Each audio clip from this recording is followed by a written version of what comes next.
Cette folie Star Wars est donc lancée. Le démarrage en fanfare du film sur les écrans français depuis ce matin, c'était attendu. Mais sur Paris, bien notez que c'est seulement le 4e démarrage d'un film depuis 15 ans. Il se classe derrière Spider-Man 3, le dernier James Bond, ou encore le précédent Star Wars, le numéro 3, avec des réactions tout de même de fans conquis par le dernier volet de la série. Écoutez. Franchement, c'était incroyable. J'ai adoré. C'était incroyable. J'ai encore des frissons, vous voyez. C'est vraiment top. Je vous le conseille à tous. Allez le voir, il vaut le coup. Magnifique, merveilleux. Au fur et à mesure des épisodes, je trouve qu'avec la technique, les décors et puis les effets spéciaux, c'est fantastique. On retrouve tous les héros. Magnifique. On ne s'attendait pas. Enfin, plein de surprises. C'était époustouflant. Des souvenirs qui reviennent. Plein de choses émouvantes, enfin c'était incredible. C'est Star Wars, quoi. Je sais pas comment dire, c'est quelque chose qui a bercé mon enfance et du coup retrouver ça aujourd'hui, ça m'a fait énormément plaisir. Alors les Français donc ont eu la chance de le voir un peu avant les autres, mais ça y est, maintenant le monde entier va pouvoir en profiter d'ici à vendredi sorti aux États-Unis. Ce soir, c'est en Israël que ce film sort également. On va retrouver d'ailleurs Laetitia Loreni qui se trouve devant un cinéma tout près de Tel Aviv où le film va sortir ce soir. Bonsoir Laetitia. D'abord, est-ce qu'il y a la même attente en Israël autour de ce film ? Je pense qu'il y a la même attente absolument partout dans le monde. Il faut dire que les Israéliens sont très heureux de pouvoir voir ce film avant les Américains. Vous l'annonciez, ça a été un véritable carton déjà dans les pays européens, notamment en France où il a fait déjà 16 415 entrées. Vous le disiez, ça passe derrière le précédent épisode, mais seulement à quelques dizaines d'entrées près. Ils s'attendent, les producteurs et le fameux studio Disney, à faire un véritable carton plein avec cette sortie internationale, avec un record qui atteindrait près de 3 milliards de dollars de bénéfices sur ce simple épisode. Ici en Israël, la première séance est à minuit 001. Jusqu'alors, les distributeurs du film en Israël n'ont pas le droit, même à titre personnel, de voir le film. Ils doivent attendre qu'on leur envoie un email avec un code qui leur servira de clé pour pouvoir projeter pour la première fois ce 7e épisode de la saga Star Wars. Alors Laetitia, il y a beaucoup de précautions en loi qui sont prises et qui entourent ce film. D'abord, est-ce qu'il vaut la peine ? Parce que ceux qui l'ont vu, les critiques notamment... Oui, je suis très bien entourée. Bien entourée. Comment a-t-il été reçu ce film, justement, que ce soit aux États-Unis ou en Europe, par la critique ?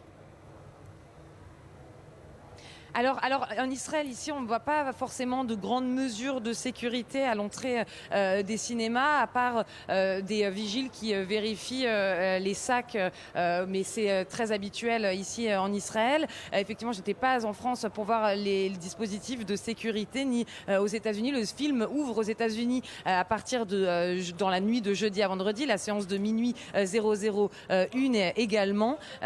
Ici, en Israël, les fans arriveront, on s'attend à une arrivée 1 heure avant la séance. On a vu quelques enfants jouer avec les figurines, les prendre en photo, poser avec elles. On doute qu'ils seront réveillés jusqu'à 3 heures du matin pour voir ce film. On pense que seulement les fans ultimes de Star Wars resteront réveillés jusqu'à cette heure-ci pour voir le 7e épisode. Bon, est-ce qu'il est bien ce film, Laetitia, au moins ?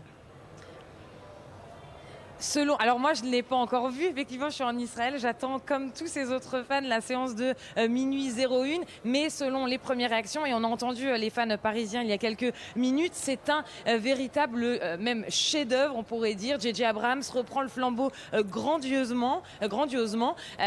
George Lucas, le créateur de la saga, avait peur de cette avant-première d'abord hollywoodienne puis de cette sortie internationale, mais la réception est vraiment bonne. On parle d'un film exceptionnel avec beaucoup d'humour, de la sensibilité et extrêmement en cohérence avec la première trilogie Star Wars de 77. Eh bien, on vous souhaite bon film, Laetitia, pour cet événement, donc minuit à heure. Merci, je l'attends. Je l'attends moi aussi depuis longtemps. Merci à vous, en direct donc de ce cinéma qui sera l'un des tout premiers à le projeter tout à l'heure. Les studios Disney qui ont également actionné la machine merchandising, c'est-à-dire tous les accessoires liés au film qui vont maintenant rapporter également des millions de dollars. C'est une stratégie évidemment bien rodée, mais que nous détaille Johanna Citruc.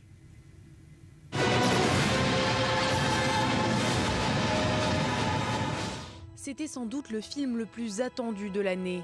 Le réveil de la Force, le nouvel épisode de la saga Star Wars. L'avant-première avait lieu lundi à Los Angeles et la sortie dans les salles du monde entier a débuté mercredi. À terme, les entrées pourraient rapporter plus de 2 milliards de dollars. Mais la véritable poule aux œufs d'or, ce sont les produits dérivés. Le film arrive et ça devient un phénomène. Tout d'un coup, toutes les entreprises veulent avoir un produit sous licence de Star Wars et tapent à notre porte, au département du merchandising.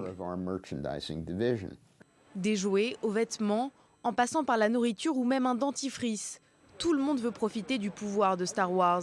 En près de 40 ans, les produits dérivés auraient généré plus de 23 milliards de dollars. Et cette année, le propriétaire des droits, qui n'est autre que Disney, pourrait empocher jusqu'à 5 milliards supplémentaires. Voilà, il y a les petites oreilles de Maître Yoda, la petite fourrure. Ça se porte comme un petit casque en fait, une petite perruque, ça cache les cheveux et c'est assez rigolo. Donc comme on en a déjà un, on s'est dit que c'était un bon cadeau à faire.